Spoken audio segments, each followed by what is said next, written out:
Automatic testing सेंटरचा विषय विधानसभेतील अधिवेशनामध्ये शिवाजीनगर पुणेचे आमदार सिद्धार्थ शिरोळे यांनी लावून धरला. शासन स्तरावर यावर लवकरच तोडगा निघाला. पहिल्याप्रमाणे गाड्यांचा फिटनेस तयार होत होता, पण गेली 2 दिवस झाले पुन्हा फिटनेसची फी भरताना ऑटोमॅटिक टेस्टिंग सेंटरचा एरर येत आहे. त्यामुळे वाहन मालक पुन्हा एकदा हवालदिल झालेत.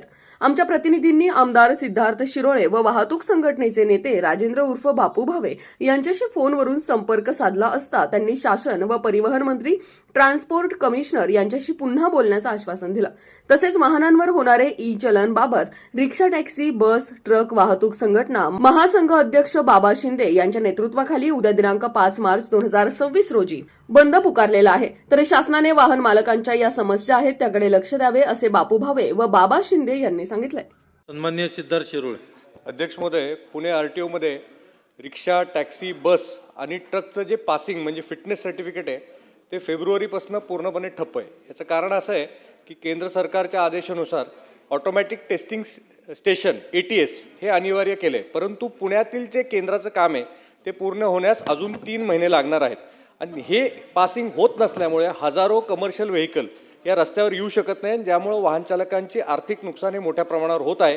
तर माझी आपल्या माध्यमातून शासनाला विनंती आहे की ATS केंद्र जोपर्यंत 100% पुण्यामधील कार्यान्वित होत नाही तोपर्यंत जुन्या पद्धतीने म्हणजे मॅन्युअल इन्स्पेक्शन करून पासिंग सुरू ठेवण्याचे तत्काळ आदेश आपण देण्यात यावे. बापू भावे, आपण ज्या गोष्टीचा पाठपुरावा करत होते गेले महिना 1.5 महिना झालाय, तर त्या विषयावर आज शिवाजीनगरचे जे आमदार आहेत त्यांनी ती लक्षवेधी जी मांडलेली आहे त्यावर आपण काय सांगाल? आज विधानसभेच्या अधिवेशनात पुण्याचे जागरूक आमदार सिद्धार्थ शिरोळे साहेब यांनी लक्षवेधी मांडली. 1 महिन्यापूर्वी आम्ही त्यांना वाहतूक संघटनेचे प्रतिनिधी भेटलो, तेव्हा 14 दिवस पासिंग पावत्या बंद होत्या. त्यांच्या प्रयत्नामुळे सुरू झाल्या, परंतु सोमवारी परत या पावत्या पासिंगच्या बंद झाल्या आणि ATS सेंटर अजून 3 महिने चालू होत नाही. तोपर्यंत जुन्या पद्धतीने पासिंग करावं असं आमचे जागरूक आमदार सिद्धार्थ शिरोळे यांनी आज विधानसभेत विधेयक मांडलं.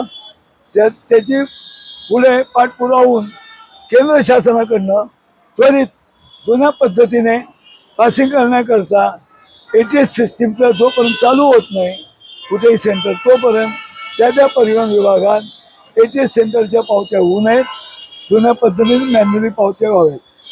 परंतु आता मॅन्युअली चालू झालेलं आहे फिटनेसचं काम, पण 2 दिवस झाले पुन्हा तो ATSचा एरर येतोय. त्या संदर्भात आपण काय शासनाला सांगू शकाल? ATSचा एरर त्वरित रद्द करावा. परिवहन आयुक्तांशी पण संपर्क संघटनेच्या लोकांनी साधलेला आहे.